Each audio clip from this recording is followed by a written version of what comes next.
करेंगे कुछ ऐसे कानूनी मिथ को लेके भी, या फिर यूं कहा जाएगी कि लोगों के बीच में जो भ्रम है उनको लेके भी, और साथ में जो है वो बातचीत करेंगे हाल फिलहाल के कुछ चल रहे ऐसे मुद्दों को लेके भी।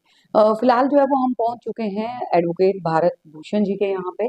सबसे पहले तो भारत जी, आपको बहुत बहुत शुभकामनाएं कि सहारनपुर में आपको जो है वो सम्मानित किया गया। उसके बारे में जानना चाहेंगे कि क्या जो उपलक्ष्य था और किस तरीके से जो है वो संस्था वो काम करती है। देखिए, मेरा होम टाउन सहारनपुर में है। जी जी तो सहारनपुर में मेरे जो पिता तुल्य कुछ लोग हैं, भारत भूषण जी, पद्म श्री भारत भूषण जी, किशन लाल अरोड़ा जी, जी या कुछ और लोग भी हैं जो मेरे वहाँ के विधायक हैं, राजीव गुम्मत जी। इन लोगों ने मिलके काफ़ी सोशल वेलफेयर के लिए बहुत काम किए हुए हैं, जिसमें से एक काम उनका है कि सीनियर सिटीजन वेलफेयर सोसाइटी बनाई हुई है। जी पिछले लगभग 10-12 साल से वो इस कार्य में लगे हुए थे। हम्म, पहले वो लोकल सहारनपुर में थे, फिर उन्होंने उत्तरांचल में इसका अपना विस्तार किया। अब उसे वो नेशनल नेटवर्क पर लाना चाह रहे हैं और हमने उस काम को शुरू भी कर दिया है। जी उसी संदर्भ में मुझे उसमें नेशनल वाइस प्रेसिडेंट की जिम्मेदारी दी गई है। जी तो उसमें किशन लाल अरोड़ा जी का बड़ा धन्यवाद करूंगा कि जी चलो इस लायक उन्होंने समझा।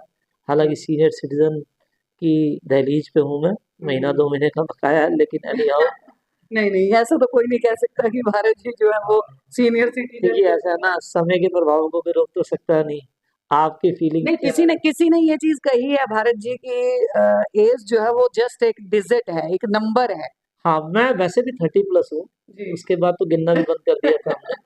तो 30+ ही है हम लोग। जी जी तो उसमें क्या है, हम लोग जो हमारे जो सीनियर सिटीजन हैं, हमारे जो 1200 से अधिक हमारे मेंबर ऑलरेडी हैं, उसे जी अब नेशनल नेटवर्क पर जाकर से हम लाखों लोग अपने साथ जोड़ेंगे। हम्म, उसमें हमारा मुख्य उद्देश्य ये है कि जितने भी सीनियर सिटीजन हैं, हम्म, वो अपने आप को कहीं भी लाचार और कमजोर महसूस ना करें। हम्म, वो अपने आप को इतना मजबूत बनाएं कि गवर्नमेंट जो उनकी हेल्प कर रही है वो छोड़कर वो खुद गवर्नमेंट की हेल्प करे। जैसे अगर आप पीछे भी देखोगे, जी जितने भी अगर देश के ऊपर विपत्तियां आई हैं, हम्म, तो उसमें जो ऊर्जा थी वो नवयुवकों की थी, यंग ब्लड की थी। हम्म, लेकिन जो तजर्बा था वो सीनियर सिटीजन का था। सीनियर सिटीजन का। और जहाँ तजर्बे के साथ आपकी ऊर्जा जुड़ेगी, जी तो वो ऊर्जा 3 गुना काम हम्म, करेगी। एक होता है कि आपने कहीं जाना है, एक आपको ये कि आपको पता चल जाए कि आपने कहाँ जाना है। जी तो आपकी वो रेस कंस्ट्रक्टिव हो जाती है। हम्म, फिर आपने जहाँ पहुँचना होता है आप वहाँ पहुँच बिल्कुल पाते हैं। तो सीनियर सिटीजन में हमारी कोशिश जो यही रहती है कि अपने आप को लाचार ना महसूस करके हम्म, हम लोग मिले जुले, जो हमारी नई ऊर्जा है उसको जी हम दिशा प्रदान कर सके। क्योंकि देखिए, ऐसा है, हमने हमेशा तो रहना ही, अमर होके तो यहाँ कोई आया नहीं है। शायद हनुमान जी के बाद तो कोई गिनती नहीं है किसी के अमर होने की। तो हमें इस बात को स्वीकार कर लेना चाहिए कि उम्र के पड़ाव के साथ हमें जो आने वाली ऊर्जा है, जी उसको वो सब कुछ देना है जो हमने अपनी ज़िंदगी में मेहनत करके कमाया है। चाहे वो हमारे विचार हैं, चाहे वो हमारी,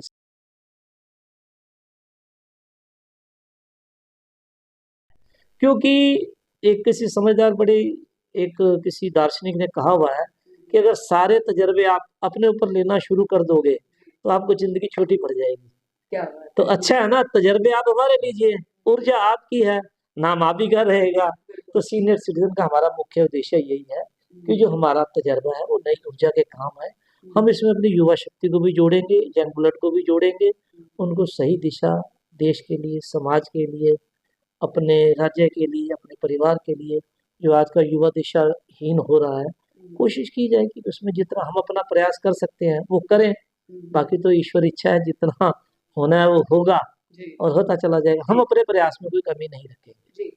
दोस्तों देखिए, मैं इस तरीके की संस्थाओं की अगर बात करूँ तो ऐसी बहुत सारी संस्थाएँ हैं जिनका आपने नाम जो है वो सुना होगा, देखी भी होंगी, या फिर कुछ लोग जो हैं वो ऐसी संस्थाओं से जुड़े भी होंगे। लेकिन आम तौर पे जब सीनियर सिटीज़न्स की किसी संस्था की बात आती है तो वहाँ पे सबसे बड़ी जो बात होती है उसमें सिर्फ़ और सिर्फ़ एक तीर्थ यात्राओं को लेके। क्योंकि इस तरीके से ही जो है वो शो किया जाता है कि अब बुढ़ापा हो गया है, भगवान की जो है भक्ति की तरफ जो है वो अग्रसर हो जाओ, उधर की तरफ जो है वो मन को लगा लो, तो तीर्थ यात्रा जो है वो ज़्यादा से ज़्यादा करवा देते हैं। लेकिन अगर मैं यहाँ पे इस संस्था की बात करूँ तो इसमें देखिए, यहाँ पे बुजुर्गों के लिए बहुत सारी फैसिलिटीज दी जा रही हैं। यहाँ पे उनकी हेल्थ को लेके योगा जो है वो भी सिखाई जाएगी, टाइम टू टाइम जो है वो हर तरीके से कोई ना कोई मीटिंग्स रखी जाएंगी। इसके साथ में तीर्थ यात्रा तो है ही है, इसमें जो है वो मेडिकल इश्यूज को लेके भी इसके ऊपर जो है वो कार्य किया जाएगा। और भी बहुत सारे कार्य जो हैं लिस्ट में इस संस्था के हैं, जो कि ये मिलके जो है वो काम करना चाहते हैं और जो है वो आगे बढ़ना चाहते हैं। चलिए, ये तो हो गई संस्था की बात। अब जो है वो थोड़ा-सा बात कर लेते हैं, क्योंकि भारत भूषण जी जो है वो एक वरिष्ठ एडवोकेट हैं, और कानूनी सलाह अगर किसी ने लेनी हो तो वैसे तो ये बड़ी मोटी जो है वो रकम वसूलते हैं, लेकिन हाल में जो है वो बहुत सारे मुद्दे हैं जो कि हम फ्री में आप लोगों को जो है वो मुफ्त में सलाह जो है वो यहाँ पे दे रहे हैं। तो सबसे पहले जो है वो हाल-फिलहाल की जो है वो बात कर लेते हैं। दिल्ली के पूर्व सीएम अरविंद केजरीवाल ने अपील की थी कि उनकी जो है सुनवाई जो है, जो जज पहले सुनवाई कर रहे थे कि वो ना करें और उनको हटा के किसी दूसरे जज को जो है वो लाया जाए, जो कि फिलहाल खारिज हो गई। और उसके बाद जो है वो लगातार बीजेपी हमलावर हो गई कि देखिए किस तरीके से ये जो है न्याय कोर्ट को इस तरीके से ठेंगा दिखाने चले थे, तो केजरीवाल को ये हो गया, वो हो गया। अभी हम इसी के ऊपर जो है वो आ जाते हैं। भारत जी, सबसे बड़ा सवाल जो है वो ये है कि क्या एक इंसान के या कोई भी व्यक्ति जो हिंदुस्तान का है, संविधान में या कानून में उसके पास क्या ये अधिकार नहीं है कि कोई भी अगर केस है तो वो मैजिस्ट्रेट को चेंज कर सके? कि मतलब ये सुनवाई जो है ये वाले मैजिस्ट्रेट नहीं करेंगे, किसी और से जो है वो करवाए, जैसी अपील जो केजरीवाल ने की थी। देखिए ऐसा है, ये सारे अधिकार हमारे सभी भारतीयों के पास है हुँ, कि कोई एक रीजनेबल कारण हुँ, कि या तो जज वाइज है हुँ, या कोई ऐसे उसने ऑर्डर्स आपके अगेंस्ट दिए हुए हैं जिसकी वजह से आपके जो लीगल राइट्स है वो हर्ट हो रहे हैं, हुँ, तो इन चीज़ों का एक आधार है, वो सब किया जा सकता है। लेकिन ऐसा है, देखिए आशा जी, आप समझ सकते होंगे, हुँ, पॉलिटिक्स है। हुँ, पॉलिटिक्स में आपको दुकान में भी जब बेचने के लिए कुछ नहीं रह हुँ, जाता, तो आप नए सामान की तलाश करते हो कि मैं काउंटर पर बेचूँ क्या? हुँ। लेकिन तो के ये केजरीवाल का जो है वो कहीं न कहीं अगर उन्होंने अपील करी थी तो उनका अधिकार था कि मैजिस्ट्रेट जो है वो चेंज हो सकता था, खारिज, क्योंकि उन्होंने ये आरोप लगाया था कि मैजिस्ट्रेट कहीं न कहीं ईडी और सीबीआई के जो है वो दबाव में आके जो है वो फैसला सुनाते हैं। देखिए ऐसा है, इस तरह के इल्ज़ाम लगाना, ये तो एक ना रूटीन हो चुका है। हुँ, कोई भी आप देखिए, अब मुझे ज़्यादा किसी का नाम लेने की ज़रूरत है, आप कितने भी पिछले इतिहास में, हिंदुस्तान के इतिहास में फैसले देखिए, चाहे वो इंदिरा गांधी के खिलाफ आए, चाहे वो नरसिंह राव के खिलाफ आए, चाहे जी, वो जी। चंद्रशेखर जी के खिलाफ आए, या मैं कहता हूँ किसी के भी खिलाफ आए, हुँ, तो उनका वो हक है, कुछ भी चाहें, कहें, करें, जैसा भी करें। लेकिन ना, इससे हुँ, ऐसा नहीं है कि जो आप चाहेंगे वो सामने वाला जज करेगा हुँ, या जुडिशरी वो काम करने के लिए बाध्य है। हुँ, देखिए अभी भी ना, आप हिंदुस्तान का कानून कभी भी आप देखोगे, उसमें एक चीज़ बड़ी महत्वपूर्ण है जो आप लोगों को नॉर्मली ध्यान में नहीं रहती है। जी, सब लोग ये कहते हैं कि जज हुँ, जो फैसला है वो कानून पे आधार पर करता है, जी, एक्ट के आधार पर करता है।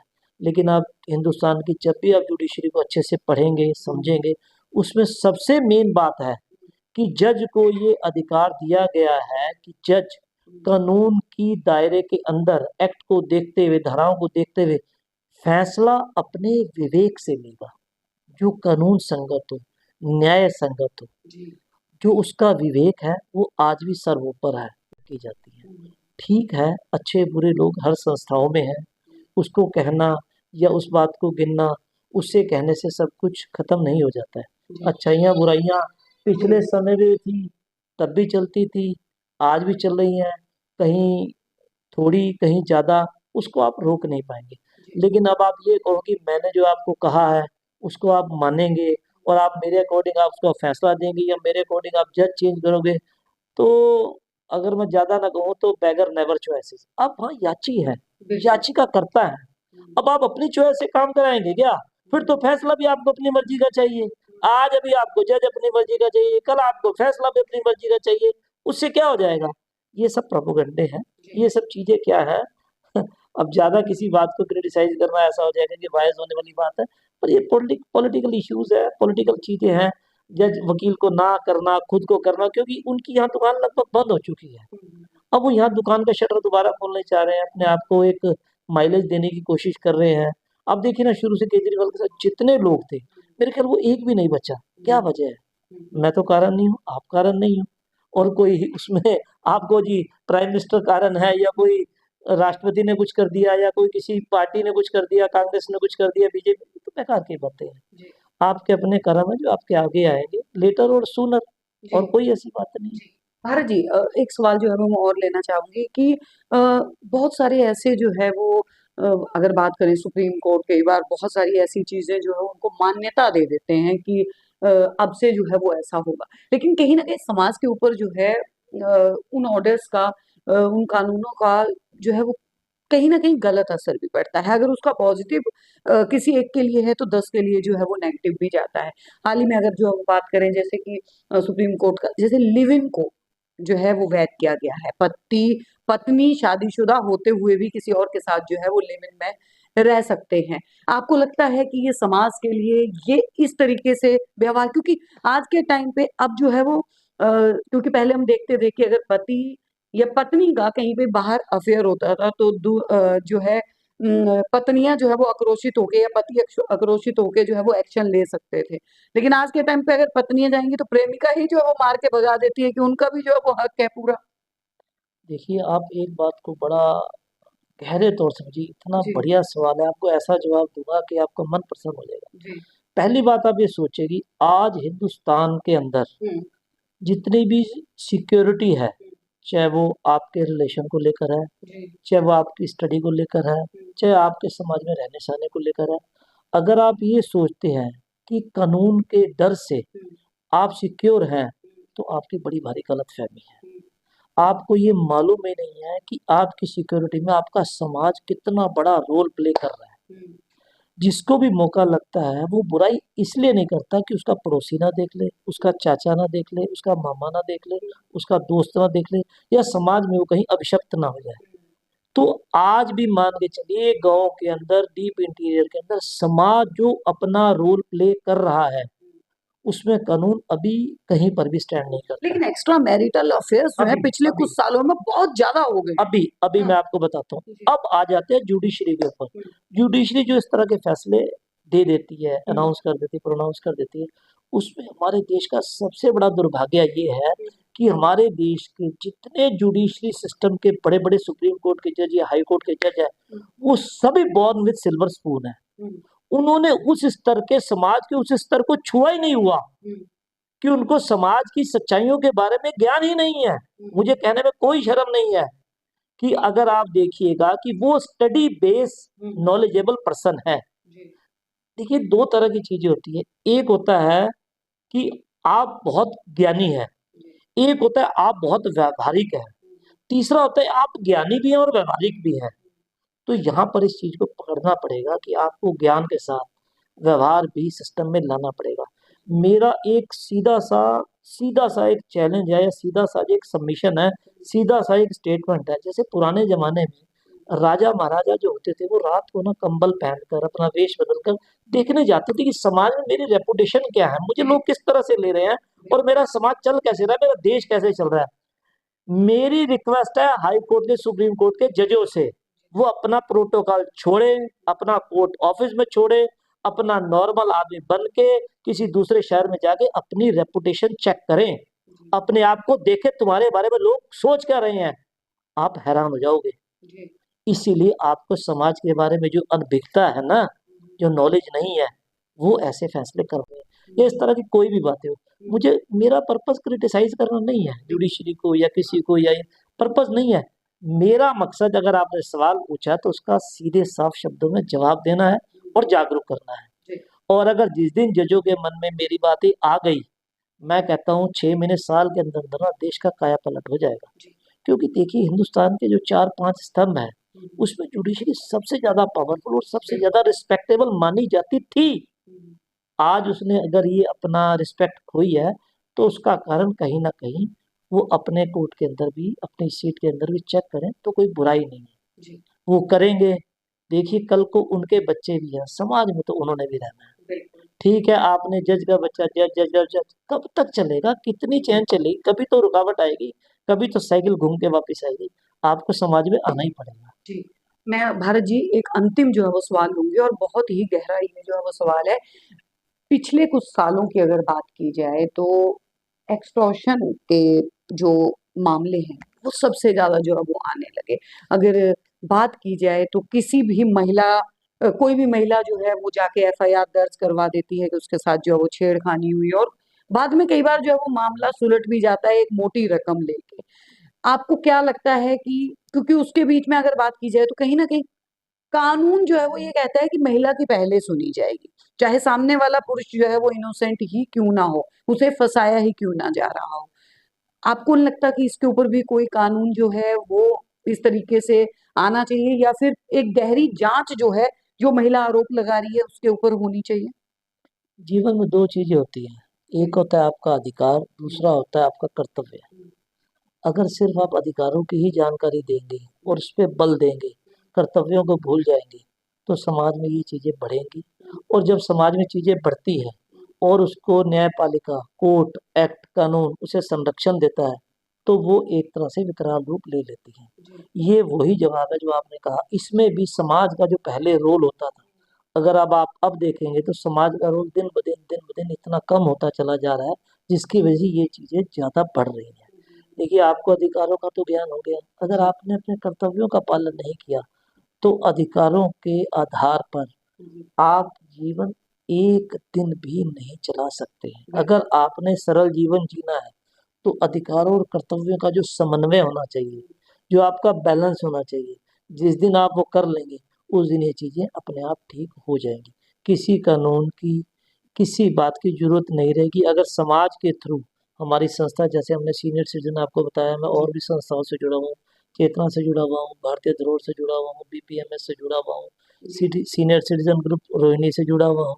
ऐसा नहीं मैं कई संस्थाओं से बांके बिहारी मंदिर से जुड़ा हूँ।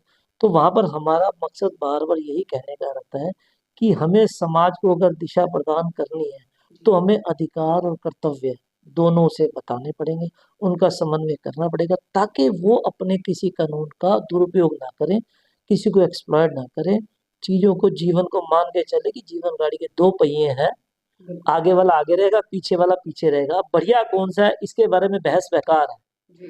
पीछे वाले को इसलिए बढ़िया माना जाता है कि वो बोझ भी सहन करता है और अगले वाले पहिए का पूरा साथ भी देता है, तो उसकी इज़्ज़त और ज़्यादा होनी चाहिए। तो इसलिए आगे-पीछे का बात को छोड़कर दोनों पहिए दोनों समान गति से चलें, यही हमारी धारणा, यही हमारा मैसेज और यही हमारा एक तरह जिसे कहते हैं समाज के अंदर एक तरह से इस चीज़ को एक्सप्लोर भी होना चाहिए। जी, बहुत-बहुत धन्यवाद भारत भूषण जी। तो देखिए जानकारी अगर आप लोगों को अच्छी लगी हो, तो हमें जो है वो फ़ॉलो ज़रूर कर लीजिएगा और अगर आप लोगों की और कोई कानूनी सलाह किसी मुद्दे के ऊपर जो है वो आप लेना चाहते हैं, कमेंट सेक्शन में ज़रूर लिखिएगा। अगली बार वही सवाल जो है, वो हम फिर से लेके आएँगे। तब तक के लिए बने रहिए हमारे साथ, देखते रहिए मेट्रो